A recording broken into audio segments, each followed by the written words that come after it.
எபிசோடில் கீழே விழப்போன ஜெனியை அர்ஜுன் தாங்கி பிடிக்கிறத ஒரு குரூப் நோட் பண்ணிச்சுன்னு சொன்னல. கேங் லீடர் அர்ஜுனோட ஷர்ட்டை பிடிக்கிறான்.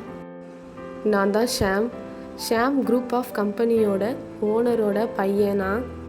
ஷாம் எப்படிப்பட்டவனா, எல்லா விஷயத்தையும் பணத்தை வச்சே வாங்கிடலாம் அப்படின்னு ஒரு நினைப்புடையவன். அது மட்டும் இல்லாமல் அவனுக்கு ஜெனினா ரொம்ப பிடிக்கும். ஜெனியை எல்லா பொண்ணுங்களும் அவன் பின்னாடி சுற்றினாலும் ஆனால் அவன் பர்டிகுலராக ஜெனி மேலே மட்டும் ரொம்ப அட்ராக்டிவாக இருப்பான். ஷாமும் பேஸ்கெட் பாலில் ஃபேமஸான ஒருத்தவன் தான். அவனும் பேஸ்கெட் பால் நல்லா விளையாடுவான். ஷாமை பார்த்து எல்லாரும் பயப்படணும் அப்படின்னு நினைப்பான். அவன் ஸ்கூல்லே டான், டீச்சர்ஸ்லேருந்து எல்லாருமே அவனுக்கு கீழே தான் இருக்கணும் அப்படின்ற ஒரு மாதிரி ஆக்டிடியூடு காட்டுவான்.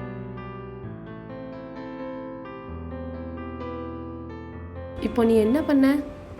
என்ன லவ்ஸா? வந்தோமா, படித்தோமா, போனோமான்னு இருக்கணும். இந்த மாதிரி வேலையெல்லாம் பார்த்துட்டு இருக்கக்கூடாது. நான் இனிமேல் ஜெனி பக்கம் உன்னை பார்த்தேன், ஸ்கூலை விட்டு துரத்தி விட்டுருவேன், ஜாக்கிரதை. உடனே டேயும் சிஜேயும் அர்ஜுனுக்காக நாங்கள் மன்னிப்பு கேட்டுக்கிறோம் அப்படின்னு சொல்கிறாங்க. உடனே ஷாம் சொல்லி வச்சுக்க என்னை பற்றி. அர்ஜுனும் அவங்க ஃப்ரெண்ட்ஸ் 2 பேரும் கிளாஸ் ரூம் போகிறாங்க. தூரத்தில் அர்ஜுன் வரதை ஜெனி நோட் பண்ணுறா. அர்ஜுன் கிளாஸ்குள்ளே வந்த உடனே ஜெனியை பார்க்குறான். உடனே ஜெனி திரும்பிக்கிறா வெக்கத்தில்.